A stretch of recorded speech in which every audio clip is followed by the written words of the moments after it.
Hello and welcome to Classic Vinyl Podcast. This is the podcast where we rate and review classic songs and sometimes albums like we're going to today from the classic vinyl era of the 60s and 70s. And the reason we're doing an album today is because this is our Meet the Beatles series. And we're on to the Beatles and their fourth studio album, Beatles For Sale. I'm one of your hosts, Justin. And of course, I'm joined like always by my other host, Tyler. I am Tyler. You're here again. And I just talked right over you. Of course, on our Meet the Beatles series, we don't really go into the history of the Beatles because we assume you know it. And if you don't, we did it on a couple of our earliest episodes. But it's John, Paul, George, and Ringo, of course, from Liverpool. My favorite band, the band that changed the world, the band's best-selling band of all time. And in my opinion, the best band of all time that's had huge influences all over the world.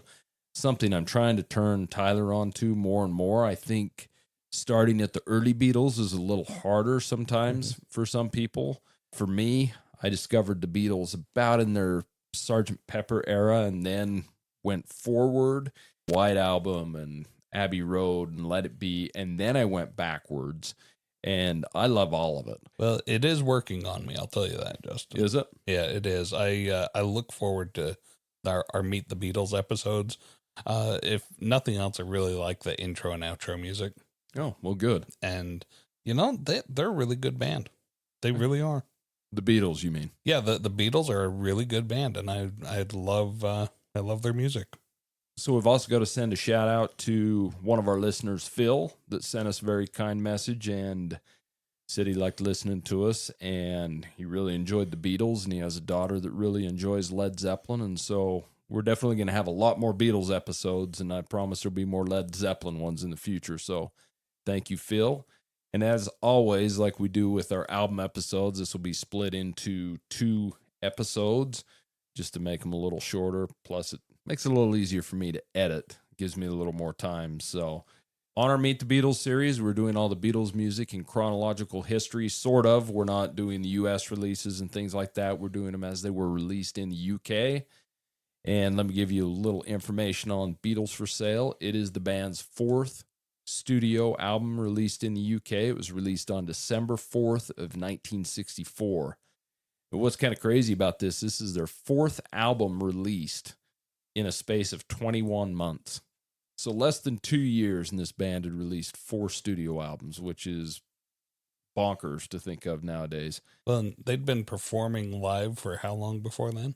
Well, they've been performing live pretty seriously. Well, at least with Ringo since he joined the band in 62, but for a couple years before that too. So, yeah, so they've got practice, and I guess that helps to crank out some of these early albums, right? Well, especially this album is because we'll get into that.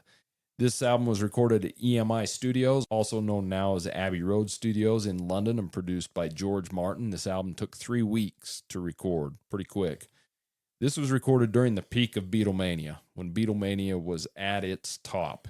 And the funny thing about this album, though, is it's somewhat of a departure for the group from their first 3 studio albums. It did not feature a ton of songs on it, although it did, but not a ton about love like their earlier releases. There are some more introspective songs on this, and we'll get into that as well. A lot of people say this album was influenced heavily by the band meeting Bob Dylan and his introduction of them and the band to marijuana. A lot of people and the band have said this is the reason why this album, why those lyrics are introspective, especially from John Lennon, and especially compared to his previous writings. You can see this as a departure from the previous things they had been doing. It's because of the weed, huh? It's the weed. Yeah, the devil's lettuce. Yeah, and then on top of that, you also have the band feeling more comfortable in the studio now, right? They're veterans. Yeah. So they're not so naive to the recording process, and they've had continued success. And so this allowed the band to be more creative in the studio. So this is their UK album, and this album was not released until they did all those CD releases for the Beatles in 1987. You have 8 of these album tracks that were actually on the US album, Beatles 65. So on a previous episode, we did the singles I Feel Fine and She's a Woman. Those were actually recorded during these sessions as well. Now, this album features some covers, and that is mainly due to the fact that the band was so busy touring They had some originals, but they took a lot of covers they had been playing live for quite some time and threw them on here because they already knew them, right? That makes sense looking back on this now, because I was surprised at how many of these songs were not written by the Beatles. Yeah, I mean, Lennon has stated this album was basically their live stage show with a few new songs they put together. Let's get an album out there. So the album reached number 1 in the UK, Italy, Germany, Finland, and Australia. Of course, it didn't in the US because it was not released there. The album has sold almost 10 million copies worldwide and is certified gold in the UK. And it actually is certified platinum in the US as well, even though it wasn't released until 1987, which is pretty cool. That's pretty dang impressive. That's over 20 years later. Yeah. And you've got Paul McCartney obviously playing his Hofner bass throughout this. And you've got Lennon and Harrison with their Gibson J160s. Quite a bit of the Rickenbacker 325 throughout. So do you want to get to side 1? I do. Side 1. Okay, so side 1 opens up with No Reply. This is a song written mainly by John Lennon, but of course, like all songs, is credited to Lennon-McCartney. It's a lead vocal by John Lennon, and it is double-tracked, like he liked to have all his vocals done. It's songs about a young man who is unable to contact his unfaithful girlfriend, but he knows she's at home, right? He knows she's there. Lennon has stated this was his attempt to write a song really similar to a song called Silhouettes by the Rays. And if you listen to that song, which I suggest you do, the first verse lyrics are very, very similar. It's like telling the same story. Yeah, inspired by the same creep. Yeah, exactly. So both Lennon and Harrison play their J160 Gibson electric acoustics in this song. And like many early Beatles songs, you've got George Martin playing the piano on this, and he does a wonderful job of that. There is an alternate take of No Reply on the Anthology 1 album. So, Tyler, after listening to No Reply, what are your thoughts on this one? This song, it's a pretty heavy rock song. For as mellow as the music is, the instruments are real laid back and mellow sounding. But man, John Lennon's voice it's really strained, and a lot of times he's just really singing with a lot of heart and a lot of passion here. So it makes it come off a heavier song than it is, and I kind of like that juxtaposition. Yeah, you can feel the pain in his vocals that he's slighted by this girl or really angry or something. Yeah, exactly. And so you get this feeling, but I do have to caution John Lennon, don't become a stalker. I mean, he's been hanging around her house. He knows that she's there. He's calling her on the phone. He's knocking on her door, but she's not opening. But she is like looking out the window, and he sees her face looking out there at him. And so he knows she sees him, but he's not taking the hint. He's got that angst. He really likes this girl, and he wants more from her, but I don't think he's taking the hint that she's just not that into him. What are your thoughts about this one, Justin? She must not known he was John Lennon, right? Exactly. This is a nice acoustic song. I do like the vocals. Of course, you've got Lennon's vocals doubled, like I stated earlier. It's kind of an echoey vocal, but you do have that angst in the vocal, which I like. The harmonies in the section where they go, I nearly died, it's like the perfect Paul and John harmonies. I mean, you can't, that's a word you'll hear me say a ton through every Beatles song we ever do, because the harmonies, especially in these early songs, is just amazing, and it's what made them the Beatles, in my opinion. The mix is a little bit muddy in it, but I mean, it's 1964, right? And it's one of my favorite Beatles songs, although I have about 180 favorite Beatles songs, so take that for what it is. But it's a good way to start out this album, I'd say. So second song comes up, and I think this is a very introspective song, and this is a song especially where I think it's a little bit different than what we've seen from the Beatles previous to this, and this is I'm a Loser. Now, this is another song written mainly by Lennon, but obviously a little help from McCartney. Lead vocals by Lennon, which he has stated in multiple interviews, this song especially was very influenced by Bob Dylan, especially with his use of the word clown, which Bob Dylan had used in several of his songs, and so Lennon thought that would kind of fit in. This was recorded the same day as Mr. Moonlight and Leave My Kitten Alone. It took 8 takes to get this song recorded. Lennon stated multiple times, hey, this is me in my Dylan period. I remember listening to an interview where he said, part of me suspects I'm a loser, and part of me thinks I'm God Almighty. So that's him writing this down. And there is an alternate live version of this song on Live at the BBC One that you ought to check out. But what did you think of I'm a Loser? I think I want to check out that version that's live on the BBC, because this one, it's kind of stark to hear somebody refer to themselves as a loser, but then he talks about it. He's in a relationship with this girl that he keeps treating him bad, and he keeps allowing her to treat him bad. And so he's pretending that it doesn't hurt. You know, he's putting up a brave front. She's got like a personality that likes to tease his flaws, and he would never want to make her feel bad about how she's hurting him, but it does hurt. You know, the things that she says about him, they're cutting, and they're hitting, even though he puts up a brave front and pretends like it doesn't matter, like it just rolls off his back like water off a duck, but it's not what it is. And he's still in this relationship with this girl, even though it's killing him. So when I, hear somebody like, "Oh, I'm a loser," I'm like, I feel bad for the guy. But then he starts talking about why he's a loser, and I'm like, yeah, I get what you're saying. It's not that, it's not so much the low self-esteem, I'm a loser, so much as it's just he's losing in love. What are your thoughts on I'm a Loser? I think this is a perfect song. You're the lyric guy, right? So you dive Yeah. into that. But I'm a Loser. That's not something you would have heard from the Beatles previous to this. My tears are falling like rain from the sky. Is it for her or myself that I cry? It's got really great lyrics in it, but it's a complete departure from what they had done previous to this. I want to hold your hand, love me do, those kind of things. Just kind of different. This song has got really good bass in it. And once again, the thing I'm going to say is the harmonies in this are amazing. It's got a good little short guitar solo by George in it. This does feature John's harmonica, as a lot of their early songs do, which I really like.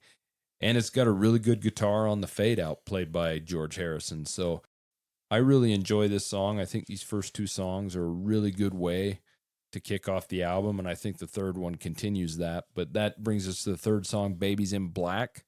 This is another Lennon and McCartney song that they apparently wrote while on tour in the U.S. in 1964. You've got a lead vocal by both Lennon and McCartney, and they're both double-tracked on this. This song took 14 takes to record. Now, this is McCartney. This is something he stated that I read about this while researching this. The story is about a girl who's wearing black because the bloke she loves has gone away forever. The feller singing the song fancies her too, but he's getting nowhere. We wrote it originally in waltz style, but it finished as a mixture of waltz and beat. And it is very waltzy in the way it goes. And I know a lot of people either love or hate this song. And I've heard a lot of other Beatles podcasts that really hate Babies in Black. And that's not me. I enjoy this song. But some have speculated this song is about Astrid, whom was a German photographer and artist the Beatles befriended while they were playing in Hamburg. So it could be, who knows? I don't think McCartney's ever solidified that rumor or not. I've just read that in several Beatles books. Now, this song is a song that became part of their live set going forward, and it was played clear up to their last live performance at Candlestick Park in San Francisco in 1966, August. Of course, their last live, with the exception of the rooftop, I should say. There is an alternate live version of this on Live at the Hollywood Bowl that's pretty decent. So after Babies in Black, what did you think on this one? This is an interesting take. In fact, now that we're getting into the depths of this album, you're really getting a different perspective on love, and you can see the effects of that marijuana on the mind of John Lennon and Paul McCartney and their writing. And here's a guy that's pining away for a girl who's pining away for her lost love. And so it's this, chasing somebody who's chasing somebody else. And yeah, it's sad, but there's something kind of beautiful about it too. And the way that they're singing about this, and, this guy, he's not a loser. He's just in love. And this girl is so wrapped up in this other guy that she's mourning, who's gone away and left her, that she doesn't even see our hero who has wrote this song. And that's sad, but he's also just he's in love with her, regardless of what she's wearing, but it could make her so happy too, right? She doesn't see that, but he does. It makes him kind of delve into wanting to wear the black with her, at least from the way he's singing it, if it's not expressed so openly. So there, I go with my lyrics, but what do you think about this one? I like Babies in Black, like I stated before. It's got another perfect harmony on this song between Lennon and McCartney. Solidifies it 3 songs in a row where they have amazing harmonies. This is another song that's got a great bass line from Paul McCartney. What I really like is when they get in that section, "Oh, how long will it take?" When they're singing that together, it's just amazing. It's got a short little guitar solo from George, and just the thing I wrote down is the first 3 songs were a great way to start off this album. So that brings us on to the first cover on this album, Rock and Roll Music. This is a song written by and released by Chuck Berry in 1957. Now you got the lead vocal by Lennon on this one, and many people have said this is one of Lennon's great early vocals, which I agree. It's a good vocal. It's a strong vocal. This song only took 1 take to record because honestly, they'd been playing it so long live that they were so used to it, they just went in and jammed it out and they were done. So you're hearing the first take on the record. Pretty straightforward lyrics. You can tell what it's about, rock and roll music. It's recorded the same days as Kansas City, Mr. Moonlight, I Feel Fine, I'll Follow the Sun, Everybody's Trying to Be My Baby, and Words of Love. Sure get a lot done, don't they? They sure do. You've got George Martin playing piano on this song as well. There's alternate versions of this on Anthology 2 and a live version on Live at the BBC. So what do you think of Rock and Roll Music? Beautiful song. This song is just classic R&B feel and total Chuck Berry vibe. This is just so inspired by Chuck Berry. It sounds amazing. And you can just feel that these guys are way into that R&B style, and they're having a great time with it. George Martin, I gotta give a big shout out to his piano playing is amazing. Really excellent. I highly recommend it. For being a lyric guy, I'm not I'm not really gonna say too much about lyrics because I think everybody kind of knows what this is about. It's like rock and roll music, man. Just enjoy it, love it, jam to it, dance to it, play it, have fun with it. That's what rock and roll is. So what are your thoughts about this one? Yeah, drinking home brew from a wooden cup, man. Yeah, you hit it on the head. If I was to point out one thing, the vocal in this song is amazing. It's a good vocal from Lennon. But if I was to point out one thing in this song, the best Beatle on this song is George Martin on the piano. For sure. To me, this is a great forward rock and roll song. The live versions obviously don't have the piano in it, but this is perfect that way on record. And George did a good job. The bass is good in the song. It's just a jamming little rock and roll R&B number. That's all it is, and it's keep on rocking that piano because this is a good one. Listen to the piano on this one because it's great. So that brings us to the next song, I'll Follow the Sun. This is a Lennon and McCartney composition, albeit probably mostly Paul McCartney. Lead vocal by Paul McCartney, and he's doubled up on that as well. I guess John Lennon rubbed off on him. This is one of the band's earliest written songs. Paul McCartney stated he wrote it in 1959 at his family home. Now, they never really thought this song was good enough for the Beatles. I guess they'd visited a few times and they just didn't want to throw it on one of their first few records. But because of limited time with all their touring and everything and throwing this album together pretty quick, they brought that song out for these sessions. And they recorded this in 8 takes. And here's something Paul said as I was researching this. I wrote that in my front parlor in 4th and Road. I was about 16. I'll Follow the Sun was one of those very early ones I wrote. I seem to remember writing it just after I'd had the flu and had that cigarette I smoked when I was 16. The cigarette that's the cotton wool one. You don't smoke while you're ill, but after you get better, you have a cigarette and it's terrible. It tastes like cotton wool. Horrible. I remember standing in the parlor with my guitar, looking out through the lace curtains of the window and writing this song.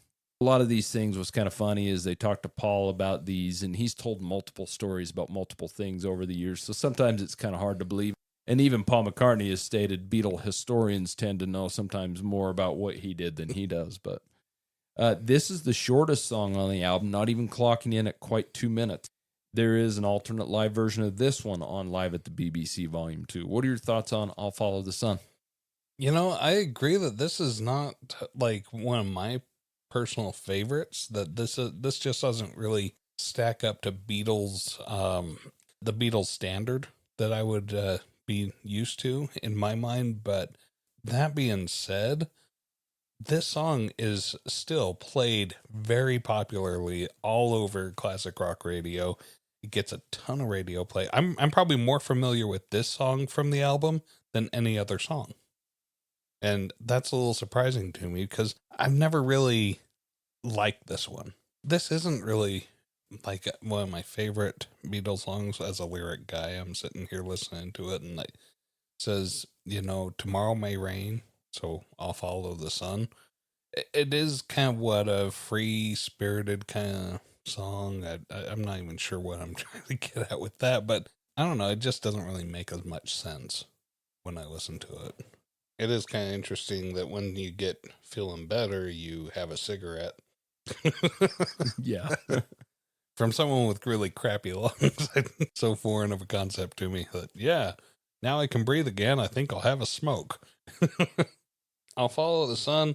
16-year-old Paul had really good prospects and good talent.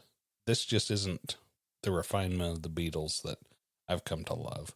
What are your thoughts on I'll Follow the Sun? Well, I'll have to disagree with you on that. I really like this song, and I don't know if it's because I've heard it multiple times from back when I was really, really young or what, but I just like the feeling of the song. It's not complex or anything like that. I think the McCartney double vocal on it is the strongest part of the song. It does have a little harmonica in it, and it really has good harmonies in it where it goes to and now the time has come. That part, I really like the harmonies in it. It's basically just an acoustic song with some bongos or something in the background. It's got a little mini guitar solo, but I just like the feeling of it because to me this is kind of quintessential Paul McCartney writing, love or sun or whatever it is. It's nothing super special, but I think it's a good song. So that brings us to the next cover on the album, Mr. Moonlight. Now, this song was written by Roy Lee Johnson and first released as an R&B record by Dr. Feelgood and the Interns in 1962. Lead vocal on this one was by Lennon, and it's a pretty strong vocal once again from Lennon. It's another song that was recorded basically because it was in their live set, so they had to have another one to throw on this album. Recorded in 8 takes in total. This is kind of a clever little lyrical song about being grateful to the moon for hooking up two lovers. So you're thanking the moon for this, I guess. Many people in Beatlesdom consider this to be one of the band's weakest songs. There is an alternate version on Anthology 1 if you want to hear it. But what did you think of Mr. Moonlight? I think it's kind of harsh to say it's one of their weakest songs because it's not even one of their songs. Well, every song you put down, whether it's a cover or not, becomes your song. Becomes your song. That makes sense. I thought this was a really sweet love song, really strong love song. I like Lennon's vocals. He's very passionate and perfect guy to sing this.